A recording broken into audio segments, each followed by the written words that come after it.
Strange thing, isn't it, when you think, because when it started out, The Crown, with Matt Smith, of course, playing Prince Philip, was really quite a good drama. We didn't believe it, but it was nicely filmed. It took us all back, didn't it, to the glossy dramas of course, the 1980s. As I've said many times before, the wonderful things like Falcon Crest, Knots Landing, all of those glamorous people, mega rich, who were seemingly not that happy, even though they were spitting out venom to each other, like Joan Collins and Stephanie Beacham in Dynasty.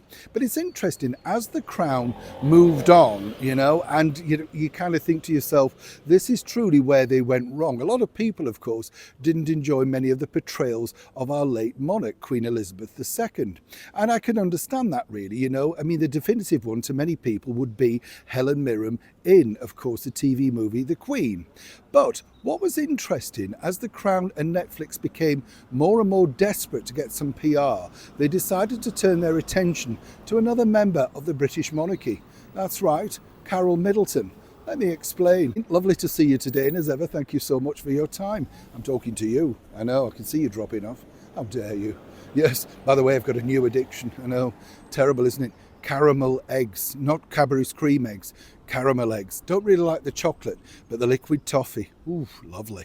I know. Well, I'm limiting myself, you see. Yeah, 60 pence. I know. It's difficult, isn't it? They're literally one bite, aren't they? That and a cup of tea, and that's your lunch gone. You've got to be careful. No.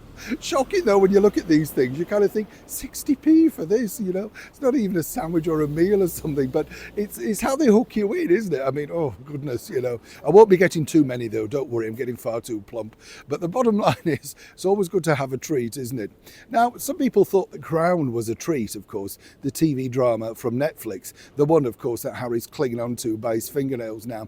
And what's fascinating about this particular story, I find, is that as the series edged on, they were trying to become more and more controversial. The recreation of the Martin Bashir interview really was a bit of a low, I felt. And then the other side of it was the recreation of the Princess Diana car crash. You kind of think, and then topping it all with a ghost. It just became ridiculous, didn't it? But what was interesting was this.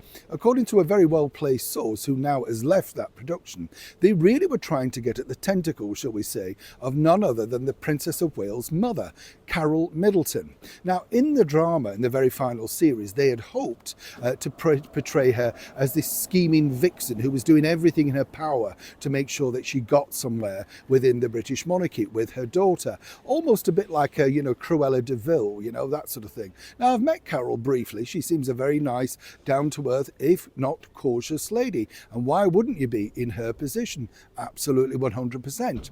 But what this particular person who, as I say, worked on the drama told me was simply this, that actually they wanted Carol to hit back, maybe even get legal. They were desperate to get some legalities attached to The Crown, because as the ratings faded and less people decided to stream this particular event, well, if they could get some legalities attached, they had a headline. And what better than the Princess of Wales?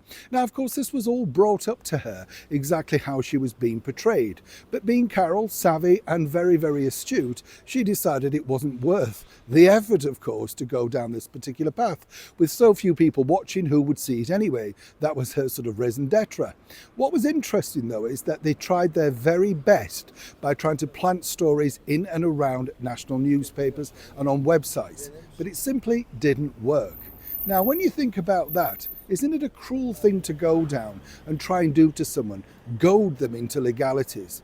And more so, seemingly, by two family members who are still attached to that particular company. Nothing to do with the storylines, I might add, but really, what a distasteful sort of situation to find yourself in, working for a company that seemingly just wants to do their very best to drag the entire family down. I'd love to know what you think to this particular crowning story in the comments below. Neil Sean in the very heart of London.